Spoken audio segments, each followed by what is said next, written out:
Western homes are full of things that were added without much question. A garbage disposal grinding food waste into the drain, carpet covering every floor from the hallway to the bedroom, and a ceiling fan spinning in every room, as if it were doing something the air conditioning wasn't already handling better. Japan considered every one of those choices and arrived at a different answer, not out of limitation, but because the reasoning behind keeping them simply didn't hold up. Today we're counting down 15 things Japanese homes never have. Watch until the end, because number 15, the basement, reveals something about the ground Japan is built on that completely changes how you think about the home sitting on top of it. Number 1, the kitchen garbage disposal. The sink waste disposal unit is a standard Western kitchen fixture. You scrape plates into the sink, switch it on, and food waste gets ground up and flushed into the drain. Quick, convenient, and entirely incompatible with how Japan handles waste. Japan sorts food waste as a specific burnable category, collected on designated days as part of a precisely organized municipal system. If you grind your food waste into the drain,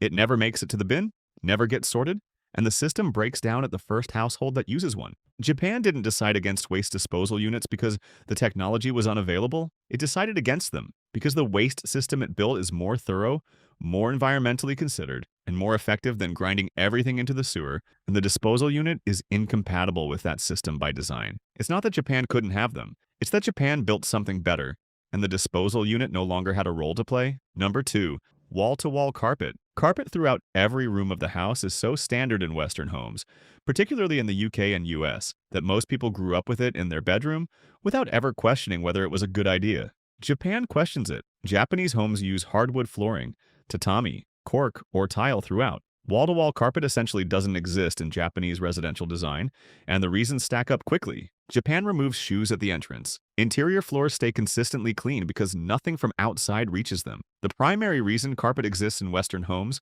to provide a soft, warm surface that isn't tracked with dirt, disappears the moment shoes come off at the door. Beyond that, Japan's humid summers make carpet a moisture trap and mold risk. And tatami, which performs a similar softness function in Japanese rooms, does so with natural materials that breathe rather than synthetic fibers that retain moisture. Carpet never found a problem to solve in the Japanese home, so it never arrived. Number 3, full-size built-in dishwashers. Japan has one of the lowest dishwasher ownership rates in the developed world, and the full-size under-counter built-in dishwasher is genuinely uncommon across Japanese households. The reasons are layered. Japanese kitchens are compact. A standard Japanese kitchen doesn't have the counter and cabinet layout that accommodates a full-size built-in unit. Where dishwashers exist, they tend to be small countertop models. Japanese meal structure involves many small bowls, plates, and chopsticks that are generally considered better suited to hand washing. The specific shapes and materials of traditional Japanese tableware, lacquered bowls in particular, are damaged by dishwashers. Japan's dish drying cabinet, a unit that mounts above the sink and dries dishes with warm circulating air before storing them out of sight,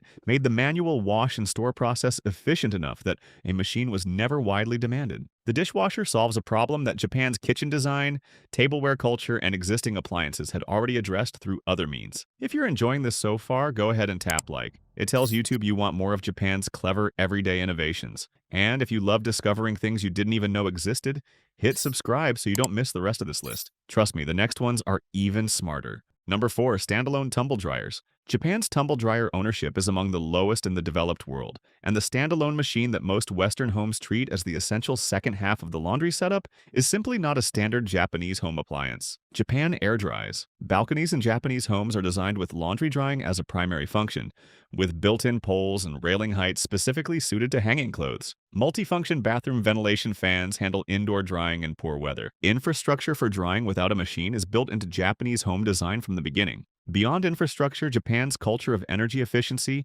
makes running a machine that consumes significant power to do what sunlight and airflow do for free a difficult choice to justify. The tumble dryer exists in the West partly because Western homes weren't designed to dry laundry without one. Japan designed the home around air drying first, making the machine unnecessary before it was ever widely adopted. Number 5, the fireplace. The fireplace as a central feature of the living room, whether wood-burning, gas, or even decorative, is essentially absent from Japanese homes. Japan heats differently, and the fireplace was never part of that system. Japan's heating philosophy is built around warming the person or the specific room, rather than the entire home. Kotatsu tables, mini-split systems, kerosene heaters, and underfloor heating all deliver warmth directly to the space being used without conditioning rooms that are empty. A fireplace heats one zone of one room through radiant heat, while the rest of the house stays cold, which is neither efficient nor particularly effective by Japanese standards. Beyond function, chimneys and flues present structural complications in earthquake-resistant construction.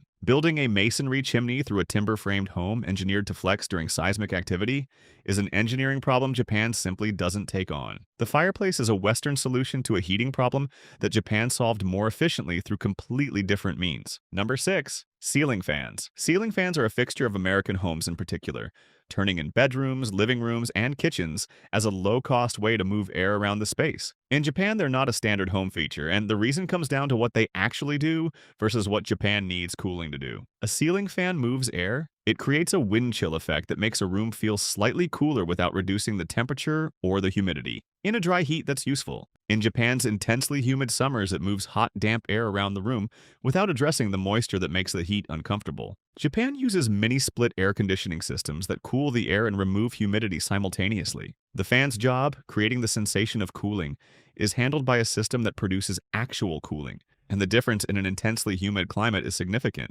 Japan didn't skip ceiling fans because of cost or availability. It just chose the more effective answer to the same problem. Number 7. Fridge, ice, and water dispensers. The large American refrigerator with a door-mounted panel dispensing crushed ice cubes, and chilled water at the press of a button is a fixture of Western kitchens that simply doesn't translate to the Japanese home. Japanese refrigerators are engineered around temperature precision, multiple food-specific compartments, and energy efficiency. Adding a water and ice dispensing system to the door increases mechanical complexity, introduces potential failure points, reduces interior capacity, and raises energy consumption. Japan decided those trade-offs didn't justify the convenience. Japan also addressed the clean water problem differently. Dedicated under-sink filtration taps deliver filtered water at the kitchen sink without routing it through the fridge. The ice problem is handled by a compact ice tray or small dedicated ice maker, rather than integrating it into the refrigerator door. Japan separated the solutions rather than combining them into one appliance,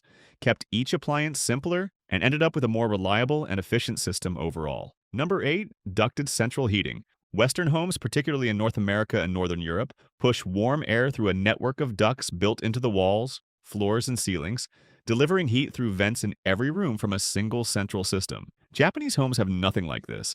Japan heats rooms individually using the specific appliance best suited to that room's function and the season. A mini split in the bedroom, a kotatsu in the living room, underfloor heating in the kitchen. Each room is conditioned as needed rather than the entire structure being heated continuously. The efficiency difference is significant. Ducted central heating warms every room in the house, including the ones nobody is in. Japan's individual approach heats exactly what's being used and nothing more. Beyond efficiency, installing a duct network requires significant structural integration that Japan's residential construction, designed primarily around flexibility and earthquake resistance, doesn't accommodate in the same way Western timber and drywall construction. Number 9. The attached garage. The American attached garage, a car-sized room built directly onto the house, with an internal door leading inside, is not a feature of Japanese homes, and the reasons begin with the fact that most Japanese urban homes don't have dedicated parking at all. Japan's population density means land is allocated to living space rather than vehicle storage wherever possible. Where parking exists, it tends to be a compact mechanical tower system,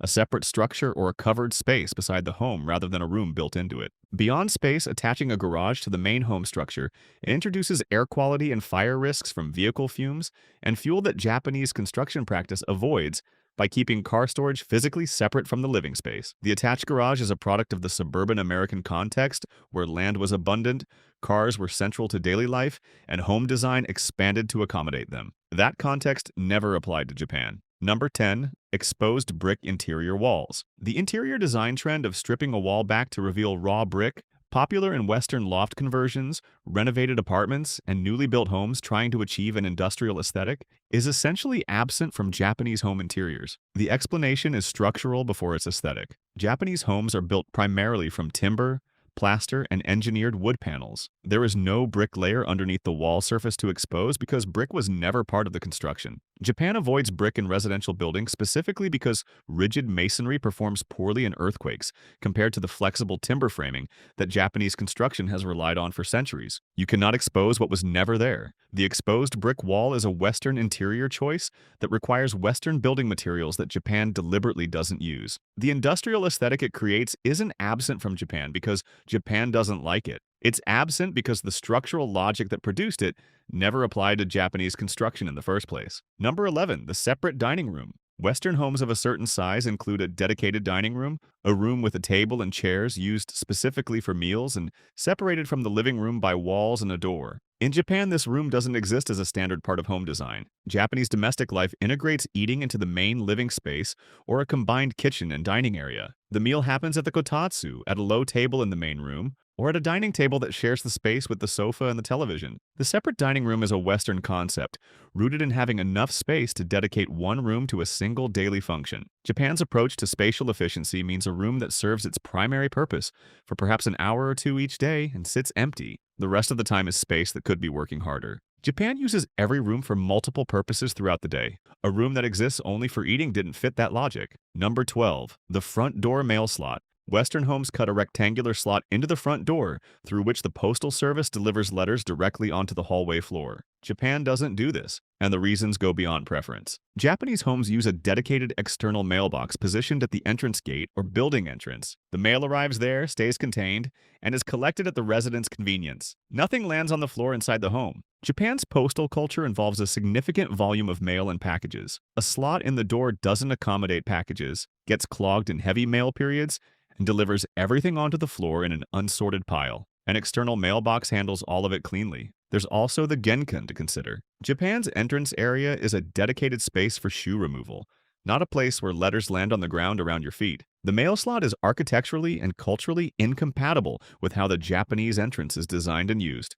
Number 13, heavy floor-length drapes. The thick floor-to-ceiling curtains that hang in Western living rooms, pooling slightly at the bottoms and framing windows in heavy fabric, are not part of Japanese home interiors. Japan takes a different approach to windows. Japanese windows and room proportions don't accommodate the tall drop required for floor-length drapes. Japanese ceilings sit lower than Western equivalents in many homes, and window placements suit shoji screens, lighter curtains, or norin panels rather than heavy fabric treatments. Beyond proportion, the aesthetic of heavy drapes conflicts with Japan's interior preference for clean lines, minimal visual weight, and uncluttered surfaces. The shoji screen and lighter curtain achieve the privacy and light filtering function of a heavy drape without the visual bulk or the dust collection that comes with large fabric panels in a domestic space. Japan solved the window problem with less material, less weight, and a cleaner result. The heavy drapes simply never found a problem that Japan hadn't already addressed more elegantly. Number 14. Textured spray ceilings. The popcorn ceiling, that bumpy, stippled, heavily textured spray finish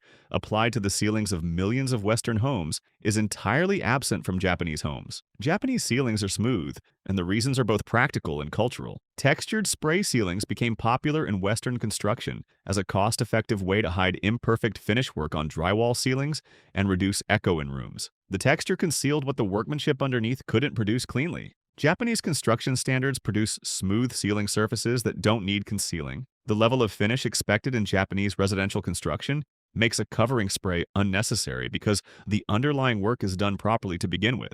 Beyond practicality, a textured ceiling would be considered poor quality finish in Japanese home building, regardless of cost. Japan's interior aesthetic values smooth, clean surfaces throughout. A ceiling that looks deliberately unfinished is not a design choice Japan's construction culture would produce or accept. Number 15. The basement. The basement is one of the most taken-for-granted spaces in Western residential architecture, an entire extra floor of usable space beneath the home, used for storage, laundry, recreation, or additional bedrooms. In Japan, it essentially doesn't exist, and the reason is written into the ground the country stands on. Japan is one of the most seismically active countries on Earth. Earthquake-resistant construction is built around surface flexibility, foundation systems designed to absorb and redirect seismic energy, and structures that move with the ground rather than rigidly against it. Digging a basement introduces a deep, rigid underground structure that complicates all of that significantly. High groundwater tables across many parts of Japan make below-grade spaces prone to flooding without costly waterproofing and drainage systems. And the construction cost of building a structurally sound basement in earthquake conditions is substantially higher than in stable geology. The basement wasn't abandoned in Japan.